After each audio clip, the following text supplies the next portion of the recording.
hospital in New Jersey. So this is, I had a debate whether to take part in this discussion. But then I decided that I could make it, provided I had a ride from Waltham, because I could not drive. I would not even try to park in this area of Boston. Neither would I. But in any case, I've done a lot of research on the history of American education. My book, Is Public Education Necessary? Was a history of how the government got involved in the education business. I could not understand how Americans in their early days turned education over to the government. It didn't make sense.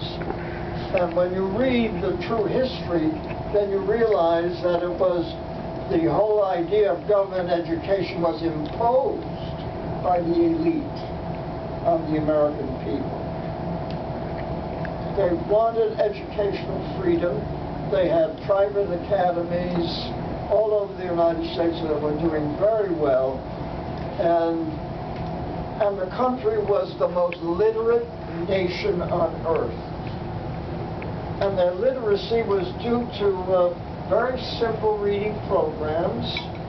I'm sure you're familiar with Noah Webster's Blueback Speller, a little book that you could put in your pocket. And that made America the most literate nation on earth. Why? Because it taught children the English alphabetic system. And it taught them how to read, actually read English, because we have a phonetic system and it has to be taught phonetically. The result was that you had an incredible outburst of independent intelligence. People who could think for themselves and make up their own minds because they understood the logic of language, the logic of grammar, and logic in general. They had very good brains in those days. Well, around the turn of the last century, around the 1890s or so, things changed among the elite. A small group of, you might say, Protestant academics no longer believed in the religion of their fathers. They no longer believed in Christianity. They were basically atheists. And they created the progressive movement.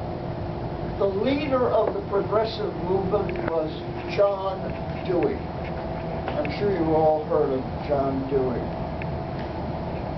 In 1898, he wrote an essay in which he described how we can change America from a capitalist, individualist nation into a socialist, collectivist one.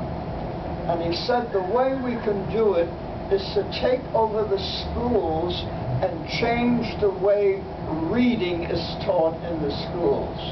We have to get rid of the phonetic method of teaching reading because it created independent intelligence.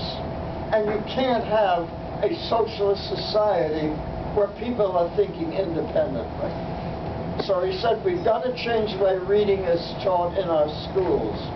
That essay is entitled The Primary School Fetish. And if you read it, it is a plan for a conspiratorial takeover of the American school system in order to get rid of our constitutional republic and replace it.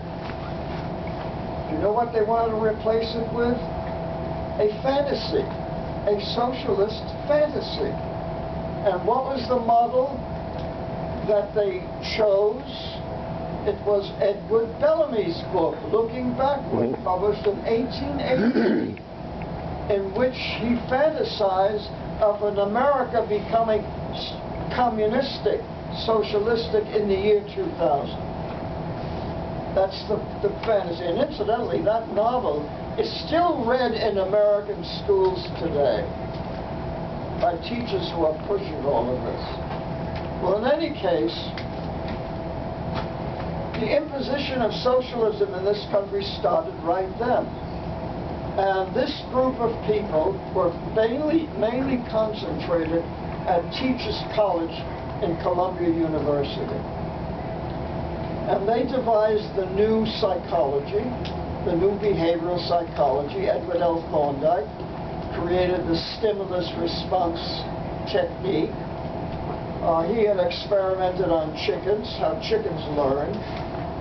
And he said, well, human beings are not much different than chickens. And of course, John B. Watson did his experiments with rats, and he thought there's not much of a difference between rats and human beings. Of course, there may not be much of a difference between John Watson and a rat, but there certainly are differences between animals and human beings. The main difference is that, yes, animals can be trained. You can train an animal to peck away at a little bit of food, but you cannot educate an animal. Human beings can not only be trained, but they can be educated because they were born with the greatest, most powerful organic instrument in the entire universe, the human brain. And God implanted in that brain the faculty of language. Without language, there cannot be civilization. Without language, you can't have history. You know, human beings write their own history. Cats don't write their own history. Have you ever heard of cat history? Or dog history? No. Only human beings can write history. So I have a great deal of trouble with the theory of evolution, because according to evolution, everything happened accidentally. Well, you know that the human being has 5 different fluids with 5 different functions. You've got tears, you've got saliva, you've got urine, you've got stomach acid, you've got sweat. 5 different fluids, all with different functions. How could that happen accidentally? How could accident predict the future? All of us are born programmed. We are all programmed at birth. No, in conception, not at birth. We are programmed at conception. That program decides when you're going to lose your hair, when you're going to grow your teeth. Everything, you are programmed, and you go through all of these stages of life. Indeed, you go through adolescent, young adulthood, middle age, and then finally you wind up like me, old and decrepit. And why? Because God is preparing you for the exit. He's making life so miserable for you that you would just as well go elsewhere. As a matter of fact, I have a theory of why God programmed us into decrepit old age. He wanted to get even with us. You see, He gives us free will, He gives us youth, and of course we all make a mess of it. You know, God knows what we do with all that freedom and beauty. And look at the American youth today. I mean, look at how they're squandering their intelligence, everything, you know. And God has a way of getting even. He says, okay, just wait a while. You're all going to get there, you know. But in any case, nothing that goes on in the public schools today is accidental. Everything has been planned. Everything. And you know, John Dewey was very clever. He proposed this conspiracy, and he said, change must come gradually. To force it unduly would favor a violent reaction. You See, he knew that people would reject socialism if they knew it was being imposed on them. But you can see it has taken 100 years to the point where we can actually elect a communist to the White House.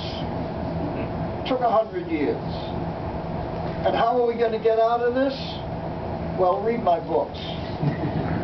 First of all, you want to make sure that your child is taught to read correctly. I wrote this in the 1970s. How to tutor. How to teach your child reading and writing in the traditional manner away from the look-say method. Most of you were probably taught by the Dick and Jane method. Dick and Jane was invented by the Dewey progressives to dumb you down, you see. And America has been severely dumbed down. You look at what happened in Ferguson, Missouri. All those people are dumbed down, functional illiterates who can't use their brains. Sam? So they can't use their brains. What do? They act up.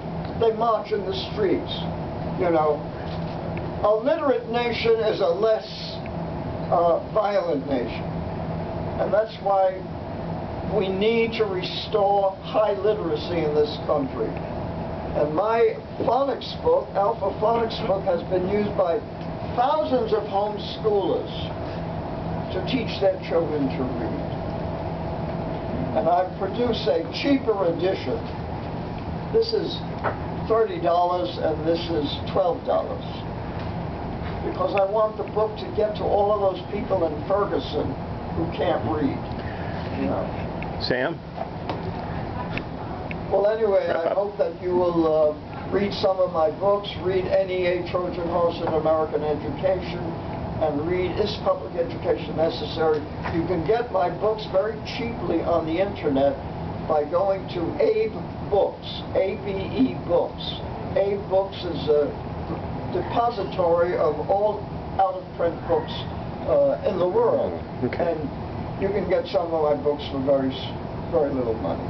Thank you very much.